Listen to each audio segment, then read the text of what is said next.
What is a work of art? That is very difficult to define, and nobody agrees on a precise definition. But most agree that art is made by humans. When we are identifying art conceptually, we are applying three criteria that help us determine if something is a work of art. 1. The event or object must be made by an artist. 2. The event or object is intended by its creator to be a work of art. And 3.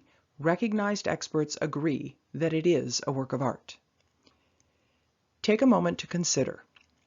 Is Jim Dine's work, The Shovel, on page 19 of your text, a work of art? Consider applying the three criteria in a post in the virtual lounge. Let's start with an overview of identifying art perceptually.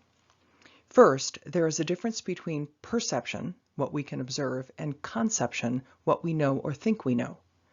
How do we recognize artistic qualities?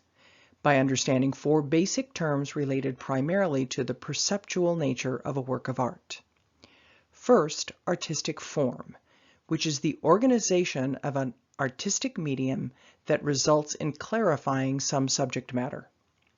Second, participation, sustained attention and a loss of self-awareness. Third, content, the interpretation of subject matter. And fourth, subject matter, some value expressed in the work of art. In the next few slides, we'll consider each one of these. Artistic form is the interrelationships of a part to a part and a whole to a whole. To say that some object or event has form means that it has some degree of unity. To say that it has artistic form usually implies a stronger degree of unity. The elements of a work of art play a role in creating unity. Artistic form implies that the parts we perceive, for example, line, color, texture, shape, and space in a painting, have been unified for the most profound effect possible. Since strong perceptible unity appears so infrequently in nature, we tend to value the perceptible unity in artistic form. Art often allows us to experience the unity that life lacks. Take a moment to consider these two images, both dealing with executions. How are they similar? How are they different? What makes each an artistic form?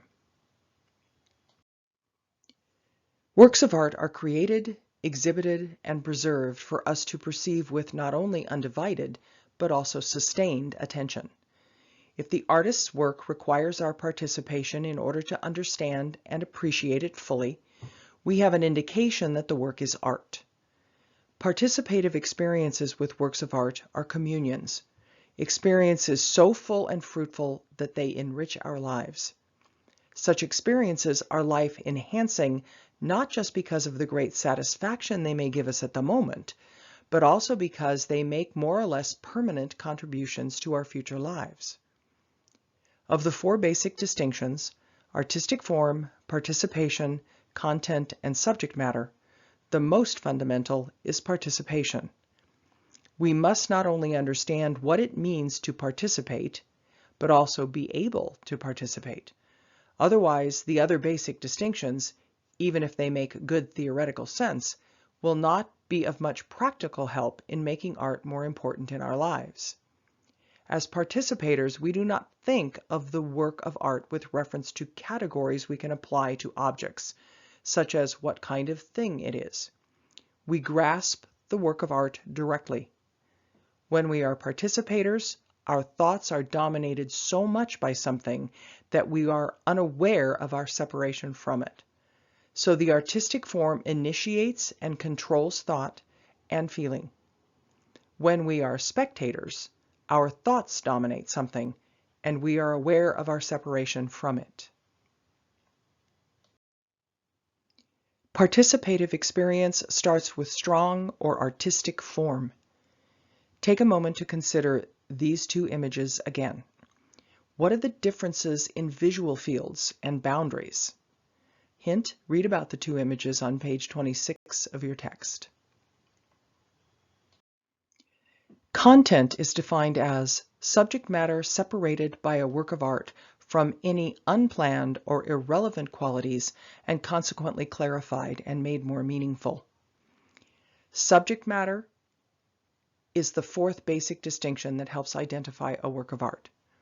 Since every work of art must have a content, every work of art must also have a subject matter, and this may be any aspect of experience that is of human interest. Anything related to human interest is a value. Some values are positive, like pleasure and health. Other values are negative, like pain and illness.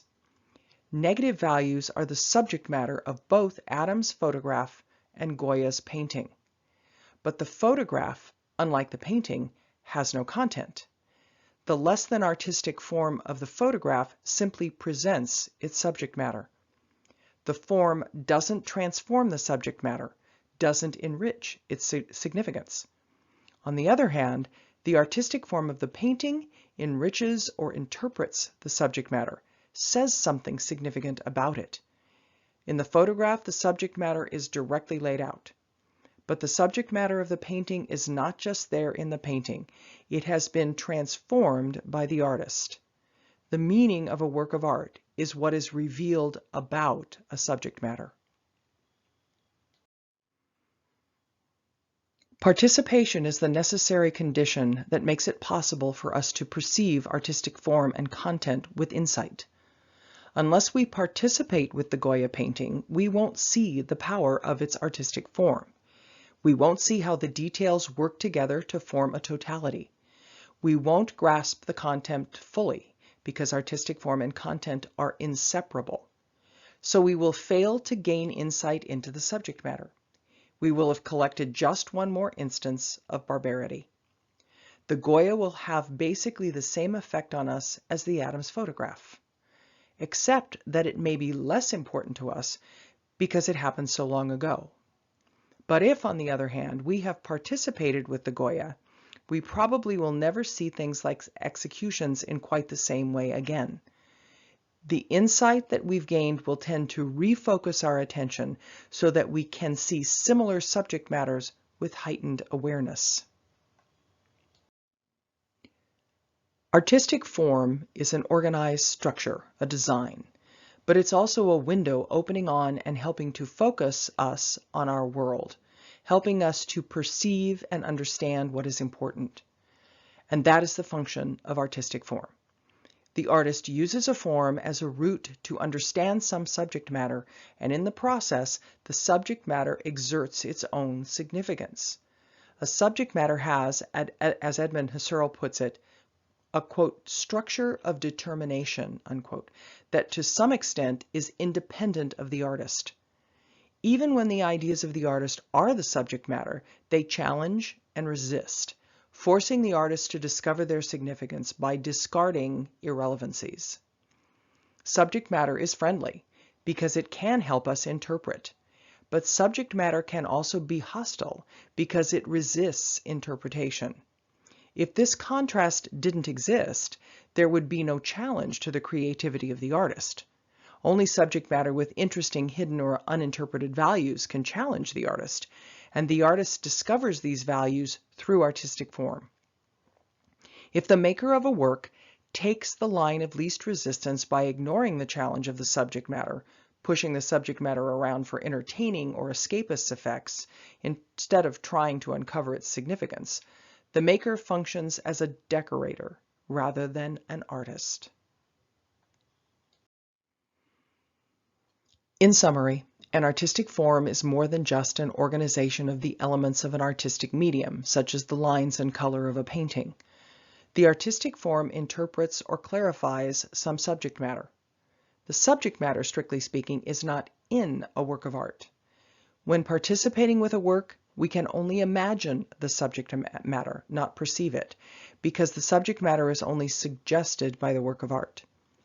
The interpretation of the subject matter is the content or meaning of the work of art. The content, unlike the subject matter, is in the work of art, fused with the form. We can separate content from form only by analysis. The ultimate justification of any analysis is whether it encourages our participation with that work, whether it helps that work work in us. Good analysis or criticism does just that. But conversely, any analysis not based on participation is unlikely to be helpful. Participation is the only way to get into direct contact with the form content, so any analysis that is not based upon a participative experience inevitably misses the work of art. Participation and good analysis, although necessarily occurring at different times, end up hand in hand.